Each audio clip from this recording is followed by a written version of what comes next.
আমাজনের ট্যাফে হ্রদে তীব্র খরায় দিনে গড়ে একটি করে ডলফিনের মৃত্যু হচ্ছে।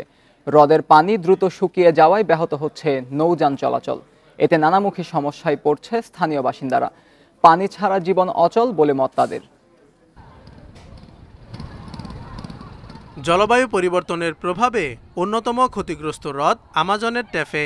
তীব্র খরায় দ্রুত শুকিয়ে যাচ্ছে হ্রদের পানি। এতে সংকীর্ণ হয়ে পড়ছে ডলফিনের আবাসস্থল। গত বছর অতিরিক্ত তাপমাত্রায় এই হ্রদে 2 শতাধিক ডলফিনের মৃত্যু হয়।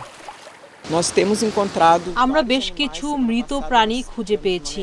গত সপ্তাহে আমরা গড়ে প্রতিদিন একটি খুঁজে পেয়েছি। তাপমাত্রা বাড়তে থাকায় এমনটা ঘটছে। পরিস্থিতি দিন দিন কেবলই নাজুক হচ্ছে। অবিলম্বে কার্যকর পদক্ষেপ নেওয়া প্রয়োজন। সরু হ্রদে নৌযানের অতিরিক্ত চাপ ডলফিন মৃত্যুর অন্যতম কারণ। সম্প্রতি নৌকার ধাক্কায় 2টি ডলফিন মারা গেছে। এদিকে পানি শুকিয়ে যাওয়ায় অনেক নৌযান বালিতে আটকা পড়ছে। এতে ব্যাহত হচ্ছে স্থানীয়দের দৈনন্দিন কার্যক্রম। একসময়ের ভাসমান বাড়িগুলো হয়ে পড়েছে পানিবিহীন।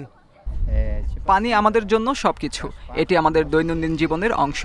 এখানে বসবাসকারী প্রত্যেকের জন্য পরিবহনের প্রধান মাধ্যম। পানি ছাড়া আমাদের জীবন অচল।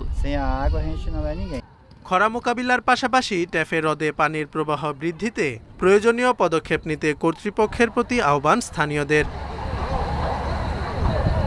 Zobayer Husain, Independent news.